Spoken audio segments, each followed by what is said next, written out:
जब टाइम उसका हो गया, लाकर आकर काल पास डालते हैं। क्या डालते हैं? काल पास, जो काल का पास है, बंधन है, उसमें डालते हैं। तुरंत भगवान शंकर ने रोका। क्या किया? रोका। कहते हैं कि क्या कर रहे हो? यमराज ने कहा कि प्रभु, अब इसकी उम्र खत्म हो गई, पूरी हो गई। उन्होंने कहा कि उम्र दिया किसने था? कि आपने दिया। भगवान शंकर ने ही दिया है उम्र। भगवान शंकर ने कहा कि मैंने 5 वर्ष दिया है। कितने वर्ष दिया है? 5 वर्ष। अब महापुरुष समझाते हैं कि 4 युग होते हैं। कितने युग होते हैं? 4। सतयुग, त्रेता, द्वापर, कलियुग, ये चारों को चतुर्युगी कहते हैं। क्या कहते हैं? चतुर्युगी। सतयुग, त्रेता, द्वापर, कलियुग मिल चतुर्युगी 71 बार बीते तब मनुराज की है गिनती। 71 बार जब बीत जाते हैं तो एक मन होते हैं। क्या होते हैं? एक मन। 14 मन यूं बदले, बीता ब्रह्मा का एक दिन। जो 14 मन बदल जाते हैं तो ब्रह्मा का एक दिन बीतता है और उसे कल्प कहते हैं। क्या कहते हैं? कल्प। क्या कहते हैं? कल्प। वर्णन आता है कि सतयुग, त्रेता, द्वापर, कलियुग, चारों युगों का 12,000 वर्ष समय है। कितना समय है? 12,000 वर्ष। और उसे चतुर्युगी कहते हैं। एक चतुर्युगी 12,000 वर्ष की होती है। कितने समय की? 12,000 वर्ष की। और एक चतुर्युगी ऐसे करके 1000 चतुर्युगी जब बीत जाएगा तो ब्रह्मा का एक दिन बीतेगा। कितना दिन बीतेगा? एक दिन। तो चाहे मन के हिसाब से लगा लो, चाहे चतुर्युगी के हिसाब से लगा लो, दोनों का बराबर है। 71 मन बदलेंगे और 14 मन जब 71 चतुर्युगी बीत जाएगी तब एक मन बदलेंगे और 14 मन बदलेंगे। तो 14 का गुणा कर दो 71 में। 14 कितने? 14, 14 से 98,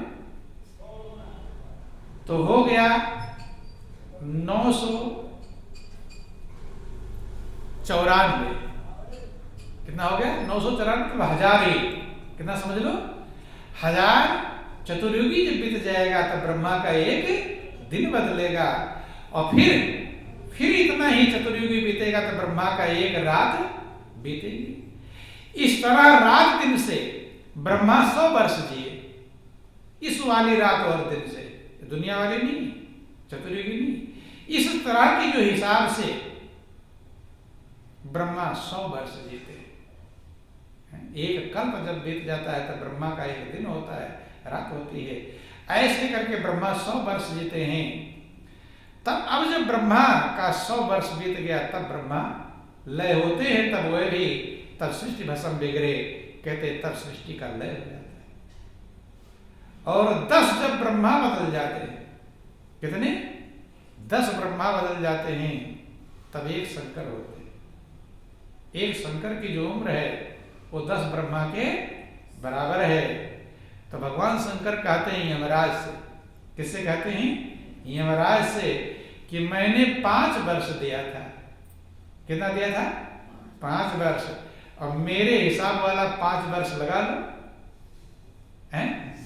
मेरा जो 5 वर्ष मैंने दिया था ना, तो किसका देंगे? दूसरे का 5 वर्ष देंगे, अपना देंगे? है? अपना ही तो 5 वर्ष देंगे। तो अपना ब्रह्मा शंकर का जो 5 वर्ष है वो कितना लंबा हो जाएगा? अर्थात विधि का जो विधान था वो इतना उम्र हो गई उनकी, उन्हें ही मारकंडे ऋषि कहते हैं। क्या कहते हैं?